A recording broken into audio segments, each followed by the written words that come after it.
Išgirdau, kad metant svorį gerai yra anglis. Bet nepaklausiau, ją reikia gerti ar krauti. Žodžiu, tokia gyvenvietė mažam palyginus miestelėje buvo nuspręsta įrengti mobiliojo ryšio anteną. Ir suprantama, pastatė tą anteną, didžiulę, kaip ir būna įprasta, raudona, didžiulė, keliasdešimties metrų. Ir pasipylė gyventojų skundai į visas įmanomas tarnybas.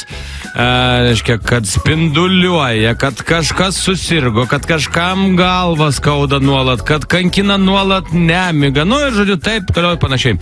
Tai žodžiu, susirenka visi į vieną aikštę, jau protestas vyksta, ateina seniūnas ir sako, klausykit, aš suprantu jūsų problemas, aš suprantu jūs, bet jūs tik pagalvokit, kas bus, kai tą anteną mes įjungsim ir įveikt pradės. Čia geras. Jauna mamytė, kalbasi su kūdikiu, žinai, kambarį. Koks gražutis tavo gyvenimas. Mažutis, atsikėlė, pavalgė, pažaidė, pakakoja, vėl sako mėgoti. Vyras iš tualeto reikia. Kas yra? Aš turiu teisę, šiandien man laisvadienis. Labai tiksliai. Žodžiu, jaunas vyrukas, tikrai kietas, fainas verslininkas, susirado merginą, tokia blondinė, faina, visą kitą apsigyveno kartu, jau 3 mėnesių gyvena. Ir vieną kartą vyrukas skambina savo draugiai ir sako, aš noriu, Brigita, tau pasakyti vieną dalyką. Bet šiandien atsitiko taip, kad mano verslas visas, kurį aš turiu, iš tikrųjų teks dėja bankrutuoti.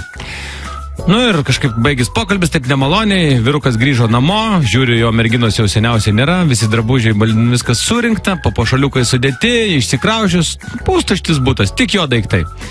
Jis taip žiūri, sako, gal ir gerai, velniai nematė, ką man mergina be humoro jausmo. Šaunuolis. Dar porą trumpų. Vien duona, sotus nebūsi. Pagalvojo virėjas ir įdėjo į kotletus mėsos. Žmona sako, vyras sako, tai ką, vėl valgai, sako, nesustorėsi? Vyras sako, pakramtysim, pamatysim.